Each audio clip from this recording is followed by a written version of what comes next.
Halo guys, ketemu lagi dengan saya Mr. Coop ya. Jadi di video kali ini saya kedatangan Sally ya.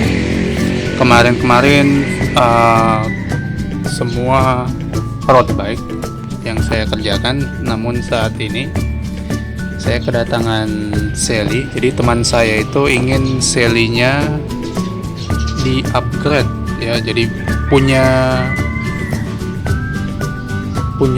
shifter dan punya gear yang lebih ya.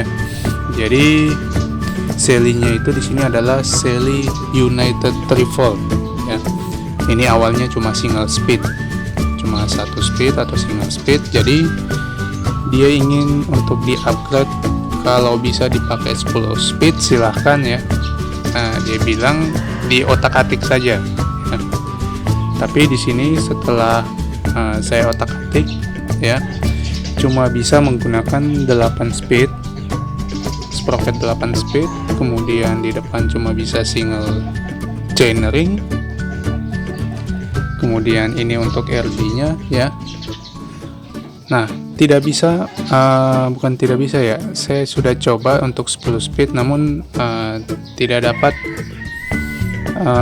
RD 10 speed yang agak pendek ininya ya, pulenya mungkin lebih disebut ini ya, apa, RD SS ya, tipe SS. Kalau di road bike itu SS, jadi pendek sekali ininya ya, pulenya.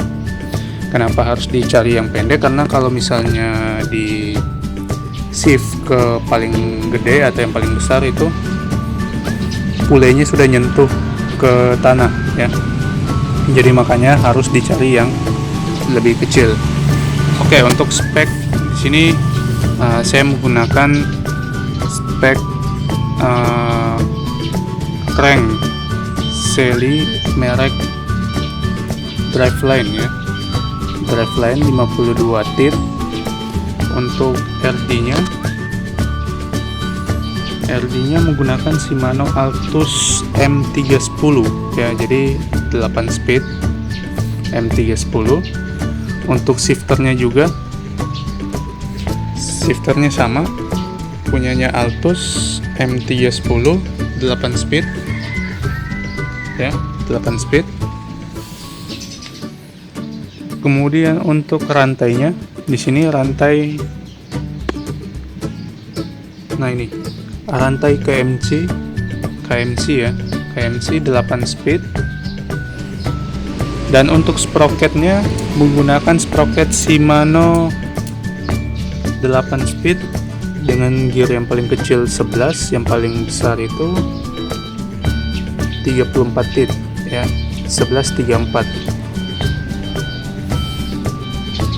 Nah, untuk hooknya sendiri di sini ya, jadi untuk upgrade Sally ini perlu juga diganti hook ya. Jadi hooknya di sini menggunakan hook Light Pro CUMP atau CUM ya, Light Pro CUM ini ya, Light Pro CUM. Nah itu, jadi untuk ukuran Light Pro lebar hook di belakangnya itu 130 mm untuk yang di depan ya, di depan ukuran 74 mm ya, 74. Jadi ini dua-duanya saya ganti jadi free hook ya. Kalau di belakang diganti saja sebenarnya bisa, tapi di depannya lebih enak kalau bisa quick release ya. Oke, mungkin untuk hangernya ya. Jadi sebelumnya itu kalau single speed tidak ada hangernya ya. Jadi hangernya ini dibuat custom ya. Saya coba tunjukkan dulu. Nah, ini untuk hangernya ya.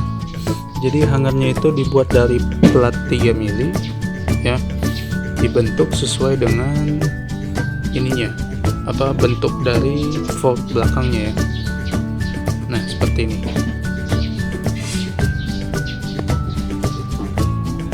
ya.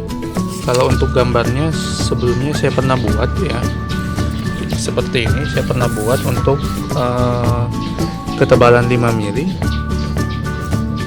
ya, namun agak susah ya, agak susah dicari plat 5 mili, dan kebanyakan tukang lasnya itu susah membuat seperti ini dengan ketebalan 5 mili. Mereka lebih gampang buat yang ketebalan 3 mili. Jadi mau tidak mau saya harus menggunakan yang plat 3 mili. Ya. Oh ya, di sini untuk kalau disebut lebih tepatnya garpu belakang ya. Lebar garpu belakangnya itu kurang lebih 110 kalau nggak salah ya, 110 ya. Jadi harus nge-stretch sedikit buat masuk hook ini ya.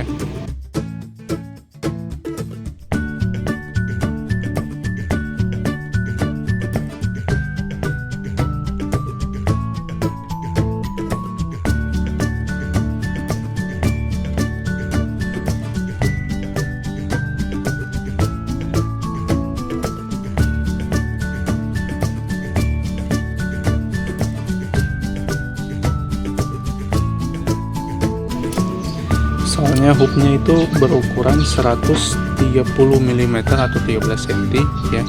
Jadi agak dipaksa stretch gitu pada saat mau memasukkan wheel belakang atau ban belakang ya.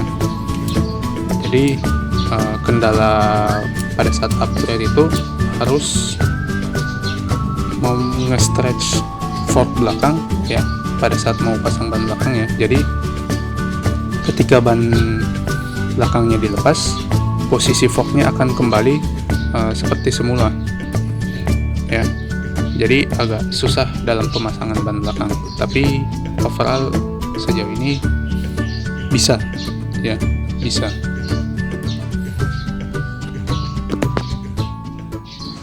Oke, jadi saya mengupgrade Sally ini berkat video dari Agan Dev si Haloho ya. Jadi di videonya itu dia menunjukkan bagaimana spek. Dia menunjukkan spek-spek yang digunakan pada sepeda lipatnya yang sudah di-upgrade ya. Jadi tinggal saya menggunakan spek-spek seperti yang dia gunakan. Tapi sebelumnya saya sudah mencoba untuk 10 speed ya, dengan menggunakan RD belakang yang agak panjang pulenya, namun terkendala pada saat shifting ke sprocket yang paling besar. Jadi sprocketnya itu karena menggunakan sprocket 1136 ya, kemudian untuk ininya pulenya agak besar, jadi langsung bersentuhan dengan kalau dibilang tanah ya. Karena kemarin saya coba tes ini, dia udah melebihi dari lingkaran ban ya. Oke, untuk housing dari shifter yang saya gunakan di sini, saya menggunakan housing jack wire ya, jack wire. Nah ini jack wire Lex XL ya, tipenya itu. Kemudian untuk kawat shifternya menggunakan kawat shifter jack wire Pro Slick ya. Jadi nanti kalian bisa cek untuk spek yang digunakan di deskripsi di bawah ya. Kenapa saya menggunakan jack wire? Karena yang pertama dia lebih slick ya. Jadi semua sepeda yang kemarin saya rakit rata-rata menggunakan inner shifter maupun housingnya menggunakan jack wire ya.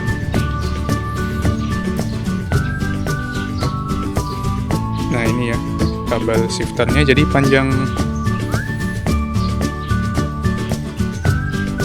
kabelnya ya. Untuk housing kurang lebih 2 meter ya, 2 meter yang digunakan. Jadi masuk ke sini ya. Kemudian di sini saya ikat pakai kabel ties dengan kabel rem. Dia melewati, nah ini ya. Kemudian masuk ke bawah dari forknya ya. Terus alasan kedua kenapa menggunakan jack wire ya. Yang pertama, diameter kawatnya itu beda 0,1 mm dengan kawat Shimano. Ya, jadi kalau pada saat shifting lebih smooth lebih enak dibanding punya bawaan Shimano ya. Shimano itu 1,2 mm untuk inner shifternya ya, atau kawatnya ya. Jadi ada perbedaan 0,1 mm, makanya saya lebih prefer menggunakan kawat jack wire ya dengan ketebalannya 1,1 mm ya. Oke, di sini saya mengikatnya dengan menggunakan kabel ties ya, agar posisi housingnya tidak bergeser ya, di sini dan di sini. Oke, selanjutnya saya akan tunjukkan bagaimana shiftingnya ya, perpindahan dari gearnya.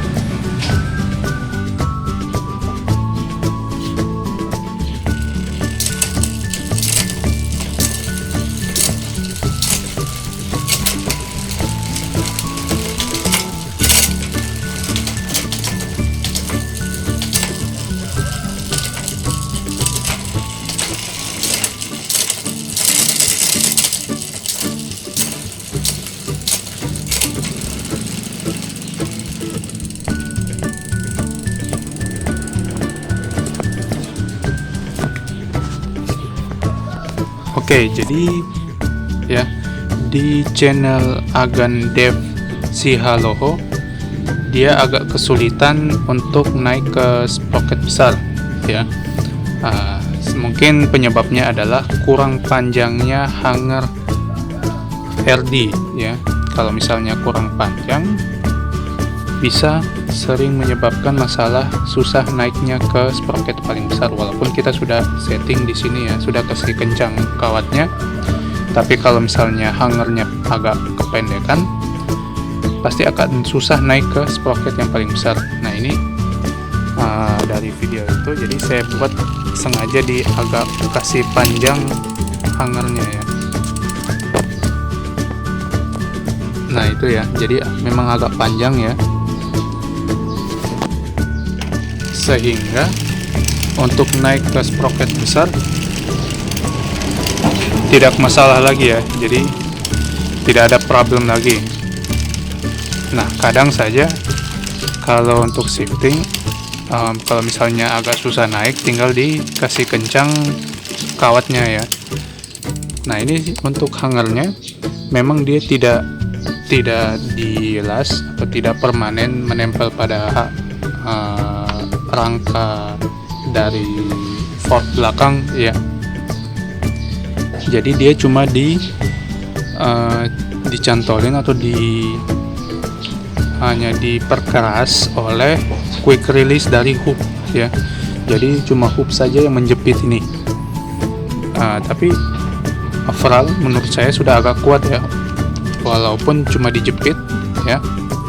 Saya rasa untuk pemakaian normal untuk sailing masih bisa lah ya, kecuali kalau misalnya main di off-road, nggak tahu ya apa nanti ada trouble atau gimana, karena memang sailing ini belum dicoba di medan-medan yang semi gravel atau yang off-road, baru di medan aspal saja ya.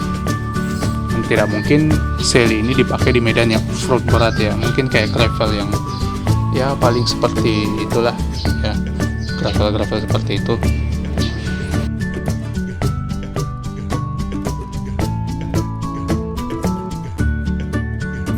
Oke, jadi ini setelah terlipat seperti ini ya. Kita lihat dari sisi sebelah.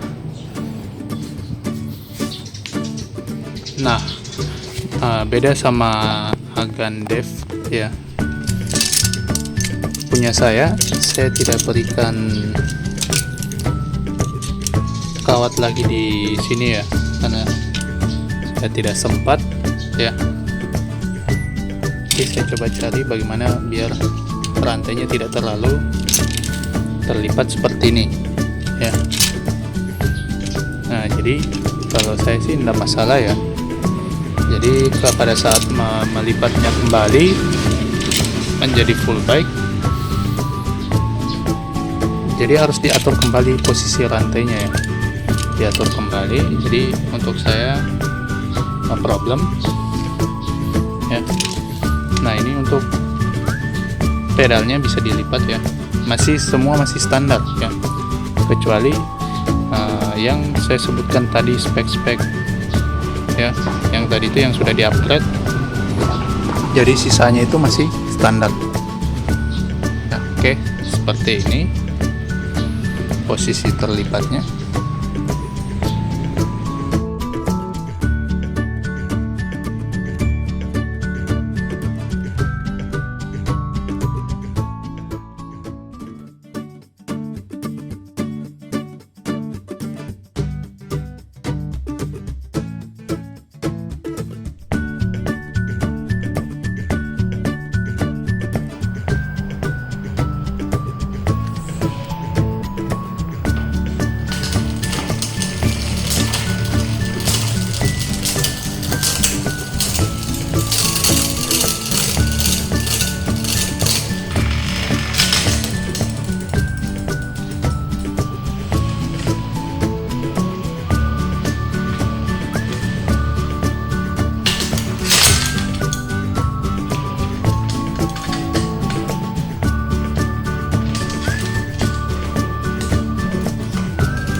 Oke, mungkin ini saja ya yang bisa saya share ke kalian ya.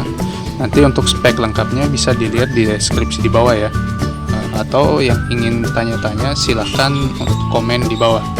Jangan lupa di like ya. Oke, sekian video singkat dari saya. Assalamualaikum warahmatullahi wabarakatuh. Sampai jumpa di next video berikutnya.